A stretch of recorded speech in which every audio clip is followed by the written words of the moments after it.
Welcome to గిక్స్ with Raj. ఈరోజు మనం oops concepts అనేది చూద్దాం. Oops concepts. ఊప్స్ అంటే ఏంటి? Object oriented programming language. మనం పైథాన్ సిరీస్ అనేది ఆల్రెడీ కంప్లీట్ చేసినాం. పైథాన్ ఫుల్ కోర్స్ అనేది కూడా కంప్లీట్ చేసినాం. పైథాన్లో ఉన్న ఇంకో టాపిక్ ఏంటంటే ఊప్స్. ఈ టాపిక్స్ అనేది ఈరోజు మనం కవర్ చేద్దాం.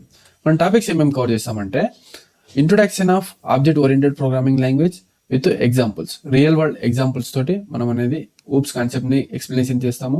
అండ్ క్లాసెస్ అంటే ఏంటి, ఆబ్జెక్ట్స్ అంటే ఏంటి, అండ్ ఇన్హెరిటెన్స్ అంటే ఏమున్నాయి, అండ్ ఇన్హెరిటెన్స్ యొక్క డెఫినేషన్స్ అండ్ వాటి యొక్క టైప్స్ ఏమున్నాయి, ఇన్హెరిటెన్స్ యొక్క టైప్స్, అండ్ ఎన్కాప్సులేషన్ అంటే ఏంటి, అండ్ పాలిమర్ఫిజం అంటే ఏంటి, ఈ ఆల్ టాపిక్స్ అనేది మనము రియల్ వరల్డ్ ఎగ్జాంపుల్స్ తోటి కంపేర్ చేస్తూ చెప్తాం. డేటా అనలిస్ట్లో మనకు ఎస్క్యూఎల్ అండ్ పైథాన్ అనేది చాలా ఇంపార్టెంట్. ఎస్క్యూఎల్ అండ్ పైథాన్ అనేది చాలా ఇంపార్టెంట్. ఈ ఎస్క్యూఎల్ అండ్ పైథాన్ అనేది ఫుల్ కోర్స్ అనేది ఆల్రెడీ మనం కంప్లీట్ చేసాము. తెలుగులో విత్ రియల్ వరల్డ్ ఎగ్జాంపుల్స్ తోటి కంప్లీట్ చేసినాం. దీని ఒక లింక్ అనేది మనం డిస్క్రిప్షన్లో కూడా ఇస్తున్నాను. అండ్ మన రీసెంట్గా డేటా అనలిస్ట్ సిరీస్ అనేది స్టార్ట్ చేసినాం, data analytics series. Data analyst మీరు నేర్చుకోవాలని ఉంటే గిక్స్ విత్ రాజ్ యూట్యూబ్ ఛానల్ని సబ్స్క్రైబ్ చేయండి, గిక్స్ విత్ రాజ్ ఇన్స్టాగ్రామ్ని ఫాలో చేయండి, అండ్ వాట్సాప్ ఛానల్లో కూడా జాయిన్ అవ్వండి. రీసెంట్గా ఏమైనా జాబ్స్ ఉన్నా కానీ డేటా అనలిస్ట్ మీద అండ్ బిజినెస్ అనలిస్ట్ మీద అండ్ ఏఐ మీద ఏమైనా జాబ్స్ ఉన్నా మనం జాబ్స్ అనేది కూడా పోస్ట్ అనేది చేస్తున్నాం. వాట్సాప్ గ్రూప్లో జాయిన్ అవ్వండి. Introduction to object oriented programming language. First, object oriented programming language అంటే ఏంటంటే ఇది ఒకటి ప్రోగ్రామింగ్ స్టైల్ అనమాట. ఇది ఒకటి ప్రోగ్రామింగ్ స్టైల్. ఇది ఏం చేస్తుందంటే ఒక సాఫ్ట్వేర్ ఒక మోడల్ని డెవలప్ చేస్తుంది అనమాట. ఇది ఏం చేస్తుందంటే రియల్ వరల్డ్ ఎంటిటీస్ బేస్ చేసుకొని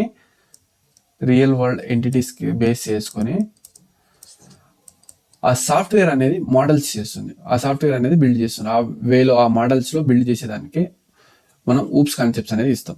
ఈ ఊప్స్ కాన్సెప్ట్లో మనకి కొన్ని ఆబ్జెక్ట్స్ అనేది అసైన్ అవుతాయి. ఈ ఆబ్జెక్ట్స్కి మనకు డేటా అనేది ఉంటుంది, దానికి అట్రిబ్యూట్స్ అని కూడా అంటాము, అండ్ మెథడ్స్ అనేది కూడా ఉంటాయి. ఈ మెథడ్స్కి మనం ఏమంటామంటే బిహేవియర్ అని కూడా అంటాం, బిహేవియర్స్ అని కూడా అంటాం. ఇప్పుడు ఎగ్జాంపుల్ చూసుకుంటే object oriented programming is a programming style that models the software model చేస్తుంది based on real world entities. The entities represented as objects. ఆ ఎంటిటీస్ ఏదైతే ఉన్నాయో అవి ఆబ్జెక్ట్స్ లాగా రిప్రజెంట్ అయితే ఈ ఆబ్జెక్ట్స్కి ఒక డేటా ఉంటుంది, ఆ డేటాకి అట్రిబ్యూట్స్ అని కూడా అంటాం, అండ్ బిహేవియర్స్ కూడా ఉంటాయి, బిహేవియర్స్కి మెథడ్స్ అని కూడా అంటాం. ఇప్పుడు మన రియల్ వరల్డ్ ఎగ్జాంపుల్ చూసుకుంటే ఇప్పుడు కార్ అనేది మనము ఎగ్జాంపుల్గా కార్ అనేది మనము ఆబ్జెక్ట్ అని అనుకుంటే ఈ కార్కి క్లాస్ అంటే ఏంటి, ఆబ్జెక్ట్ అనేది ఏంటి, ఇన్హెరిటెన్స్ ఏమొస్తుంది, ఎన్కాప్సులేషన్ ఎలా యూజ్ అవుతుంది, పాలిమర్ఫిజం మనం ఎలా అప్లికబుల్ చేస్తాం అనేది ఇప్పుడు చూద్దాం. ఫస్ట్ ఇప్పుడు చూడండి, మనము కార్ అనేది ఒక ఆబ్జెక్ట్ అనేది తీసుకుంటున్నాం. ఈ కార్ అనే ఆబ్జెక్ట్కి క్లాస్ ఏమవుతుందనంటే ఫస్ట్ క్లాస్ డెఫినేషన్ అంటే ఏంటి? Class is a blue print are template of creating an object.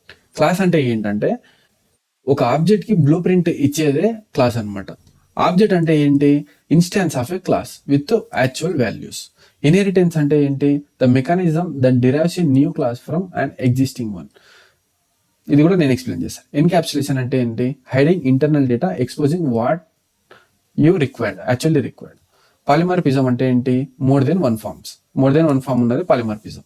అయితే ఇప్పుడు మనము ఫస్ట్ కార్ అనే దానికి ఆబ్జెక్ట్ అనేది తీసుకుంటే దీంట్లో క్లాస్ అనేది ఏమొస్తుందని అంటే ఈ కార్ అనేది ఎలా అయితే బిల్డ్ చేస్తామో దాని యొక్క బ్లూ ప్రింట్ ఇచ్చేదే, ఈ కార్కి బ్లూ ప్రింట్ ఇచ్చేదే అది అనేది క్లాస్ అనమాట.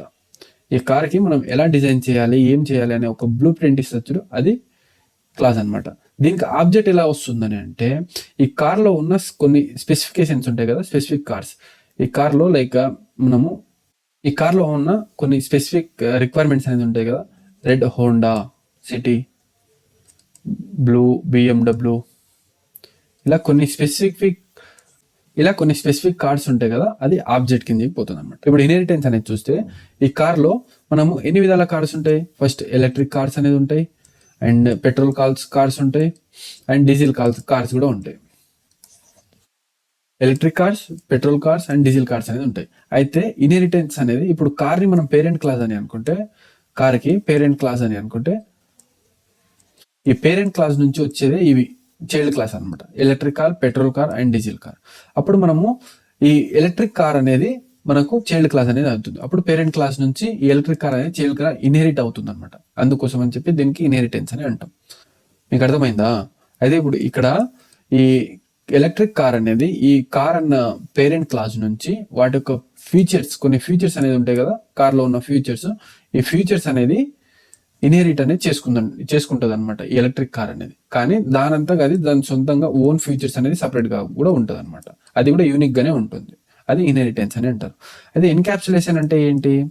ఎన్క్యాప్సులేషన్ అంటే ఏంటంటే కార్స్ లో మనకు ఇంజన్ అనేది ఉంటుంది. కార్స్ లో ఇంజన్ అనేది ఉంటుంది. ఈ ఇంజన్ లో ఇంటర్నల్ మెకానిజం అనేది హైడ్ చేస్తూ ఉంటుంది అనమాట. ఈ ఇంటర్నల్ మెకానిజం అనేది ఉంటుంది చూడండి, ఇంటర్నల్ మెకానిజం అది హైడ్ చేస్తుంది. మనం అది చూడలేము అనమాట. మనం ఏదైతే ఏదైతే అవసరం ఉందో అది మాత్రమే చూపిస్తుంది. అది ఎన్క్యాప్సులేషన్. పాలిమర్పిజం అంటే ఏంటి? పాలిమర్పిజం అంటే ఇప్పుడు ఎగ్జాంపుల్కి ఒక కార్ మనము స్టార్ట్ చేయాలి అనుకోండి. ఇప్పుడు ఒక కార్ని మనం స్టార్ట్ చేయాలి. ఇప్పుడు ఈ కార్ని మనము స్టార్ట్ చేయాలన్నప్పుడు ఒక విధంగా మనం కీ ఉంటే కూడా స్టార్ట్ చేస్తాం, ఇంకో విధంగా మనం పుష్ చేసి కూడా స్టార్ట్ చేస్తాం. ఇలా మోర్ దెన్ వన్ ఫార్మ్స్ ఉన్న దానికే పాలిమర్పిజం అని అంటాం. మనము ఎలాగైనా స్టార్ట్ చేస్తాం కదా, ఇప్పుడు కార్ స్టార్ట్ చేయాలి అనుకుంటే దీనికే పాలిమర్పిజం. ఇది ఓవరాల్గా ఉన్న ఆబ్జెక్ట్స్ యొక్క ప్రిన్సిపల్స్. ఫస్ట్ క్లాస్ అంటే ఏంటి చూసినాం, ఆబ్జెక్ట్ అంటే ఏం చూసినాం, అండ్ ఇన్హెరిటెన్స్ అంటే చూసినాం, ఎన్క్యాప్సులేషన్ అంటే ఏం చూసినాం, అండ్ పాలిమర్పిజం అంటే చూసినాం. మనం ఇప్పుడు దీనికి క్లియర్గా అనేది ఒకటి స్టెప్ బై స్టెప్ అనేది ఎక్స్ప్లెనేషన్ అనేది చేస్తాం. చూడండి, ఇప్పుడు రియల్ వరల్డ్ ఎగ్జాంపుల్ చూసుకుంటే మనము కార్కి, ఇప్పుడు ఇంకోటి ఎగ్జాంపుల్ సింపుల్గా ఒక బ్యాంకింగ్ సిస్టమ్ ఉందండి. ఒక బ్యాంకింగ్ సిస్టమ్ అనేది ఉంది.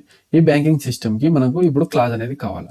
క్లాస్, ఆబ్జెక్ట్, తర్వాతకి మెథడ్స్ అనేది కూడా కావాలి, తర్వాత ఎన్క్యాప్సులేషన్, తర్వాత ఇన్హెరిటెన్స్,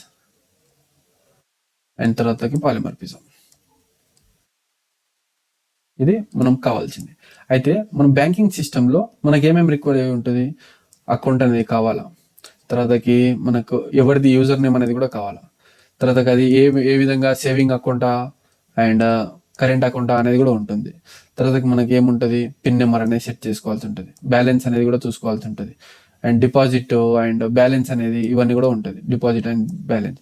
తర్వాతకి ఎన్ని టైప్స్ ఆఫ్ అకౌంట్స్ అంటే మనం ఇప్పుడు సేవింగ్స్ అండ్ కరెంట్ అకౌంట్ అనేది ఉంటుంది. కాబట్టి ఇప్పుడు ఇక్కడ క్లాస్ అనేది ఏమొస్తుంది మనకి, అకౌంట్ అనేది క్లాస్ అని అనుకుంటే, బ్యాంక్ అకౌంట్ అనేది క్లాస్ అనుకుంటే, ఎవరిది అకౌంట్ అనేది ఆబ్జెక్ట్ అయితే అవుతుంది యూజర్ నేమ్ తోటి. ఇప్పుడు రాజ్ అకౌంట్, ఈ రాజ్ అకౌంట్ అనేది ఆబ్జెక్ట్ అనేది అవుతుంది. తర్వాత మెథడ్స్ ఏ విధంగా ట్రాన్సాక్షన్స్ అనేది జరుగుతుంది. ఇప్పుడు మనం చేస్తే అది డిపాజిట్ లో చేయొచ్చు, అండ్ మనం ఇంకోటి చేసి విత్డ్రాల్ కూడా చేయొచ్చు. ఇలా ట్రాన్సాక్షన్స్ అనేది జరుగుతాయి అనమాట. ఆన్లైన్ ట్రాన్సాక్షన్లు కూడా చేసుకుంటాం. ఎన్క్యాప్సులేషన్ అంటే ఏంటి? మనం ఎన్క్యాప్సులేషన్ డెఫినేషన్ ఏంటంటే మనకు కావాల్సింది మాత్రమే ఇస్తుంది, ఇంటర్నల్ గా కొన్ని డేటా అనేది మనకు చూపించకుండా ప్రాసెస్ అనేది చేస్తుంది. అయితే ఇక్కడ మనకి ఎన్క్యాప్సులేషన్ అంటే ఏంటి? పిన్ నెంబర్ అనమాట. పిన్ నెంబర్ అండ్ బ్యాలెన్స్ అనేది మనము ప్రైవేట్ గా పెట్టుకుంటాం అనమాట. ఇప్పుడు వేరే వాళ్ళకి మనం బ్యాలెన్స్, పిన్ నెంబర్ అనేది చెప్పుకోం కదండి. అందుకోసం ఎన్క్యాప్సులేషన్ లో ఇవి ఇంటర్నల్ గా హైడ్ చేసి ఉంటాయి. ఇన్హెరిటెన్స్ అంటే ఏంటి? మనం ఇప్పుడు ఈ అకౌంట్ నుంచి సేవింగ్ అకౌంట్ ఏదైతే ఉంటుందో అది ఇన్హెరిట్ అవుతుంది అనమాట. ఈ అకౌంట్ అనేది పేరెంట్ క్లాస్ అని అన్నప్పుడు దాని నుంచి వచ్చేది ఈ సేవింగ్ అకౌంట్, ఏదైనా కరెంట్ అకౌంట్ అయినా సరే అండ్ సేవింగ్ అకౌంట్ అయినా సరే, ఇవి రెండు ఉన్నదానికి ఈ అకౌంట్ నుంచి ఇన్హెరిట్ అయ్యిందే సేవింగ్ అకౌంట్. ఇది చైల్డ్ క్లాస్ కూడా మనం కన్సిడర్ చేయొచ్చు. పాలిమర్పిజం అంటే ఏంటి? ఇప్పుడు మనకి సేవింగ్ అకౌంట్ ఉంది అండ్ ఈ saving account plus current account ఉంటాయి. కొన్ని అకౌంట్స్లకి వేరే డిఫరెంట్ గా ఇంట్రెస్ట్ రేట్ అనేది ఛార్జ్ చేస్తారు. సో వేరే విధంగా 2 or more అంటే 1 or more ఫార్మ్స్ లో ఇంట్రెస్ట్ రేట్ ని ఛార్జ్ చేసేదానికి పాలిమర్పిజం అనేది అంటాం. ఇప్పుడు ఈ కోడింగ్ అనేది చూద్దాం. ఫస్ట్ మనం ఏమనుకున్నాము, క్లాస్ అనేది bank account,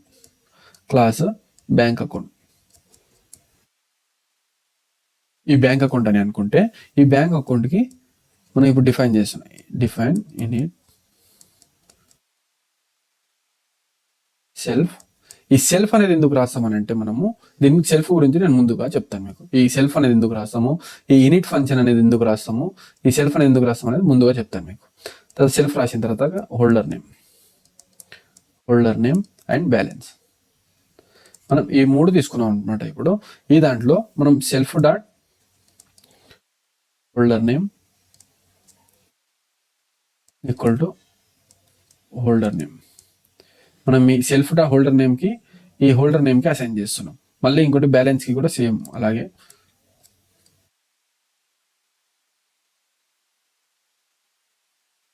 balance equal to balance. ఈ దానికి మనము ఈ బ్యాలెన్స్ అనేది ఇక్కడ ఏం చెప్పాము చూడండి, ఇక్కడ బ్యాలెన్స్ అనేది ఎన్క్యాప్సులేషన్ అని చెప్పాము. ఈ దానికి ఎన్క్యాప్సులేషన్, ఇది అనేది ఎన్క్యాప్సులేషన్ అవుతుంది. ఇది ఎన్క్యాప్సులేషన్ కదా. నెక్స్ట్ మనం ఏం చేసినాం, డిపాజిట్ అనేది చేస్తున్నాం. Define in deposit self amount. మనమేమో అమౌంట్ అనేది డిపాజిట్ అనేది చేస్తాం. ఇప్పుడు self dot balance plus equal to amount. ఇక్కడ మనం ఈ ప్రోగ్రామ్ అనేది నేను ఎక్స్ప్లెయిన్ చేస్తాను మళ్ళీ. ఇప్పుడు print deposit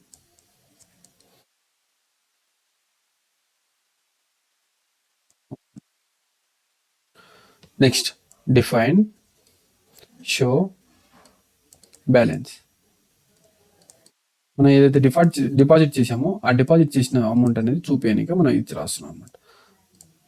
print balance.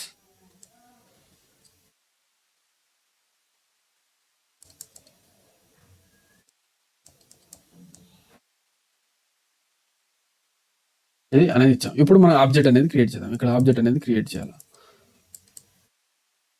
Object అనేది క్రియేట్ చేయాలి. Account 1 equal to bank account. Bank account ఎవరిది, మన యూజర్ నేమ్ ఏం ఇవ్వలేదు కాబట్టి ఈ హోల్డర్ నేమ్ ఏమి ఇస్తున్నాం అంటే రాజ్.